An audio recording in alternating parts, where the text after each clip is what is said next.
Naxals free కంట్రీకి భారత దళాలు అత్యంత దగ్గరకు వచ్చేశాయా? ఇక మిగిలింది 15 మంది అగ్రనేతలు మాత్రమే ఉండటం, వారితో చివరి యుద్ధాన్ని ప్రకటించడంతో ఇక మావోయిస్టులు దాదాపు కనుమరుగయ్యేనా? అడవుల్లో ప్రస్తుత పరిస్థితులేంటి? అక్కడేం జరుగుతోంది?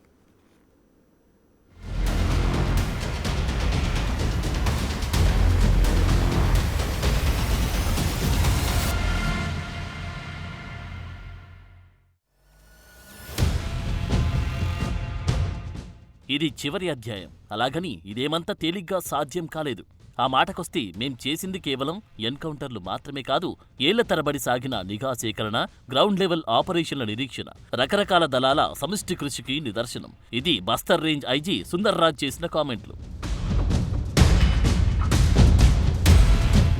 బసవరాజు మరణం అంత తేలికైనది కాదంటారు ఐజీ సుందర్రాజ్. పోలీసులు పట్టుబడితే మావోయిస్టు ఉద్యమ నాయకత్వం ఎలా కుప్పకూలిపోతుందో చెప్పే దృశ్యం. ఇది ఒక్కటే ప్రాణం కావచ్చు, కానీ దాని వెనుక దాగిన ఉద్యమ స్ఫూర్తి మొత్తం దారుణంగా దెబ్బతింటుందంటారు పోలీసులు. మే 21న అంబుజ్మడ్ అడవుల్లో జరిగిన ఆపరేషన్లో మావోయిస్టు చీఫ్ బసవరాజు మరణం వామపక్ష తీవ్రవాదానికి వ్యతిరేకంగా భారతదేశం యావత్తు చేస్తున్న యుద్ధంలోనే కీలక మలుపు. డిస్ట్రిక్ట్ రిజర్వ్ గార్డ్స్ నేతృత్వంలో జరిగిన ఈ ఆపరేషన్ మావోయిస్టు నాయకత్వపు గుండెల్ని చీల్చింది.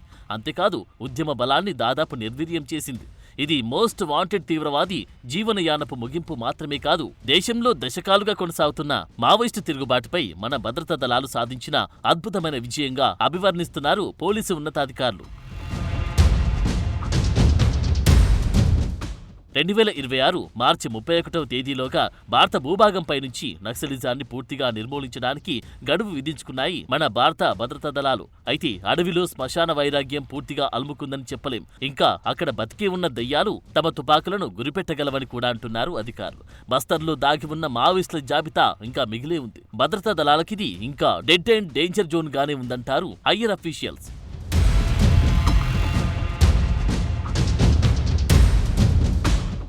ఇప్పటికీ అడవుల్లో రహస్యంగా దాగి ఉన్నారు మోస్ట్ వాంటెడ్ మావోయిస్టులు. సాయుధ తిరుగుబాటుకు నాయకత్వం వహించిన అత్యంత ప్రమాదకరమైన వారు ఇక్కడ మిగిలే ఉన్నారు. వీరిలో కొందరు చనిపోయినా, మరికొందరు కటకటాల వెనక్కి వెళ్లినా ఇప్పటికీ కొందరు ఊపిరి పీల్చుకుంటూనే ఉన్నారు. వారింకా మన దళాల గుండెలకు తుపాకీ గురి పెడుతూనే ఉంటారని అంటున్నారు అధికారులు.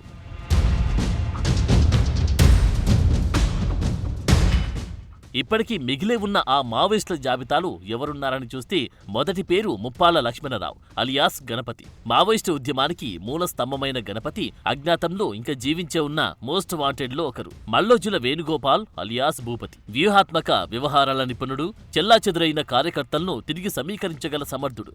భూపతి సైతం భద్రతా దళాల టార్గెట్లో ఉన్నారు. Tippari Tirupati alias Devji alias Sanjeev alias Ramesh. ఇతడు ఎన్నో ప్రాణాంతక దాడుల సూత్రధారి, అడవుల్లో దాగి ఉన్న మోస్ట్ వాంటెడ్ మావోయిస్టులో ఒకరు. ఈ జాబితాలో మిగిలిన వారెవరని చూస్తే మిషిర్ బెస్రా అలియాస్ భాస్కర్ కమ్యూనికేషన్లో దిట్ట, కద్రి సత్యనారాయణ రెడ్డి అలియాస్ కోసా అనుభవజ్ఞుడైన వ్యూహకర్తల్లో ఒకరు, వివిధ ప్రాంతాల్లో పనిచేసిన Maoist. Pullari Prasadarao alias Chandanna, Modem Balakrishna alias Balanna, Ganesh Uike alias Rajesh Tiwari, Anal alias Toofan, Gajarala Ravi alias Uday, Savyasachi Goswami alias Ajay, Rajchandrareddy alias Katta Ramachandra, Sujatha alias Kalpana, Tentu Lakshmi alias Narasimhachalam, Madhvi Hidma alias హిద్మన్న.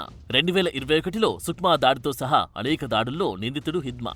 బస్తర్లో ఈ పేరు చెప్తేనే ఒక హడల్.